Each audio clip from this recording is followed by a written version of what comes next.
here from Nature's Corner, and I'm going to be wrapping up our week on wetlands with a really great book.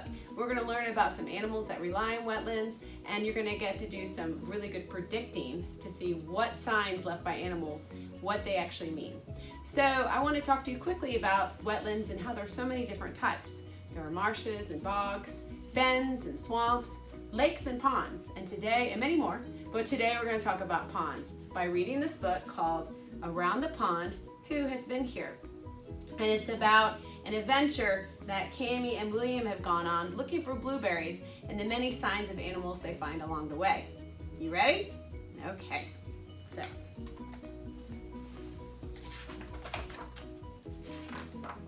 It is warm and muggy this summer afternoon. Cammie, says William. Mom says if we pick enough blueberries, we can make a pie for dinner. Let's go, says Cammie.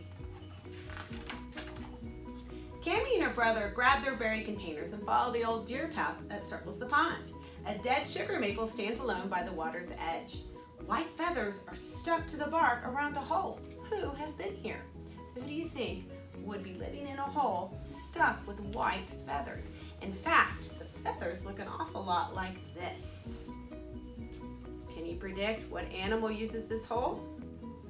If you guessed a wood duck, you would be right. 2 baby wood ducks. The mama wood duck uses her down feathers or her under feathers to line the nest so they're nice and warm. Sam, which is the dog, finds a stick. He wants someone to throw it. Not now, Sam, William says. We've got to pick blueberries. Their dog lies down on the soft sphagnum moss. William, look at this footprint, says Cammie. Who has been here? And this footprint looks an awful lot like this footprint in this clay. Can you predict what animal will leave a footprint like this? If you said a raccoon, you would be right. A tree has fallen across the path and into the pond. William dangles his feet into the water. He sees a shallow crater on the sandy bottom. Who has been here? So that little crater looks an awful lot like this.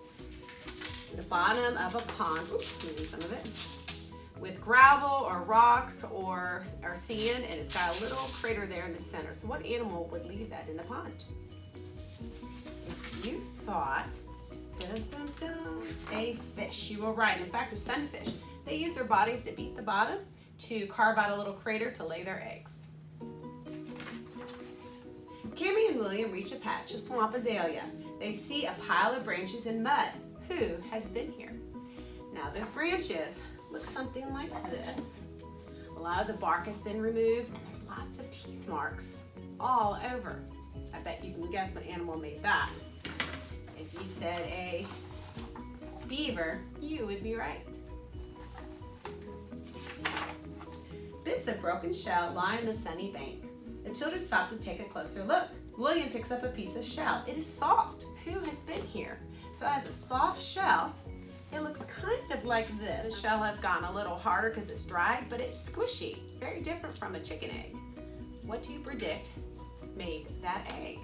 If you guessed a turtle, you would be right. In fact, this is a painted terrapin or a painted turtle. Cammie and her brother step in front of a large blueberry bush. They pick and they eat. And Sam likes blueberries too. Cammie points to a long, filmy shape caught in the branches. Who has been here? And that long, filmy shape looks an awful lot like this. I bet you can predict what animal would leave something like this behind. If you guessed a snake, you would be right. In fact, this is a garter snake. Snakes shed their skin as they grow. Sam wades into a pond and takes a drink. A red-winged blackbird scolds on a nearby branch. A large gray feather floats next to a lily pad. Who has been here? So what kind of animal lives in or near ponds and has big gray feathers that look like this? I bet you might know. If you guessed a great blue heron, you would be right. Cammie and William reach the dock. They've eaten most of their blueberries. Uh-oh. But look, 2 full pails of berries are waiting for them. Who's been here? Well, they know. Do you know? Take a look. Mom and Dad. Come and join us, calls their father, and in they go.